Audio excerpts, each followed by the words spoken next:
আর সজনে ডাঁটা আলু পোস্ত করব। 5 ফোড়ন দিলাম,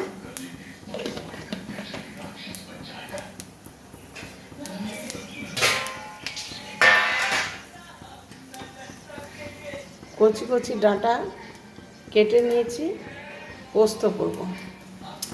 পোস্ত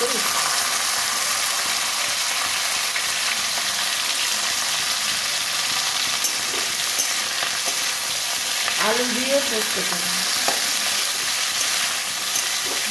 একটু এই ডাঁটাটা ভেজে নেবো বা কষে নেব।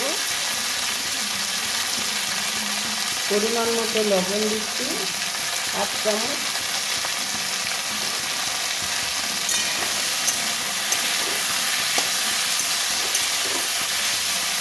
ঢাকা দিয়ে সেদ্ধ করে নেব।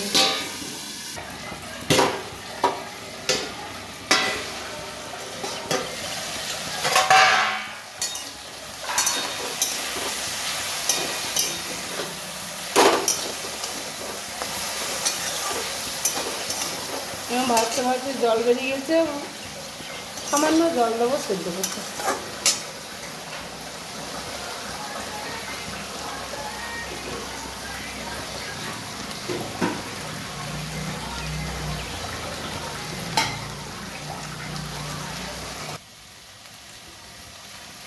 আমি এবারে এই ডাঁটার মধ্যে সেদ্ধ আলু একটা দিয়ে দেবো।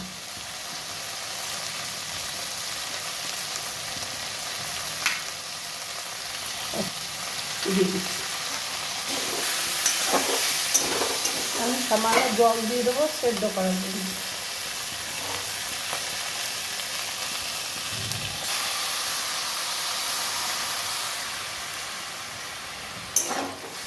ডাঁটাটা একটু সেদ্ধ আর পোস্তটা নিয়ে আসছি বাটে নেব। ঢাকা দিয়ে দিলাম, পোস্ত শুকনো লঙ্কা বেটে নেব।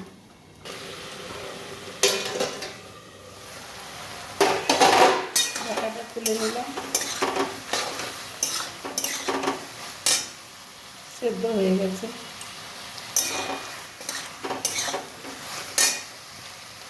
একটু চিনি দেবো স্বাদ আনার জন্য।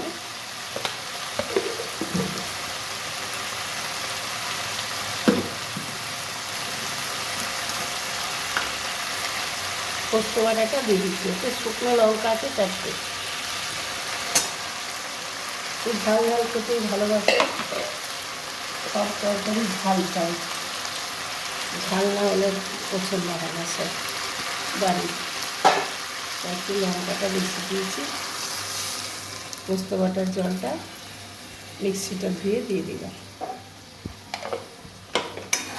এটা ফুটে এলে আমি নামিয়ে নেব। বন্ধুরা, আমার আলু আর এই ডাঁটা দিয়ে সজনে ডাঁটা কচি কচি আলু পোস্ত কেমন লাগলো? লাইক, শেয়ার, কমেন্ট, সাবস্ক্রাইব করবেন বন্ধুরা। পাশে থাকার চেষ্টা করবেন, পাশে থাকবেন। আপনাদের সাথে সাথেই যেতে চাই। অনেক কষ্ট করে ভিডিও বানাই, আর আমার জীবনেও অনেক কষ্ট। আপনাদের সাথে যেন আমি যুক্ত থাকতে পারি। একটা লাইক, একটা শেয়ার, একটা কমেন্ট করবেন বন্ধুরা। রেডি, নামিয়ে নেব। রেডি আলু পোস্ত।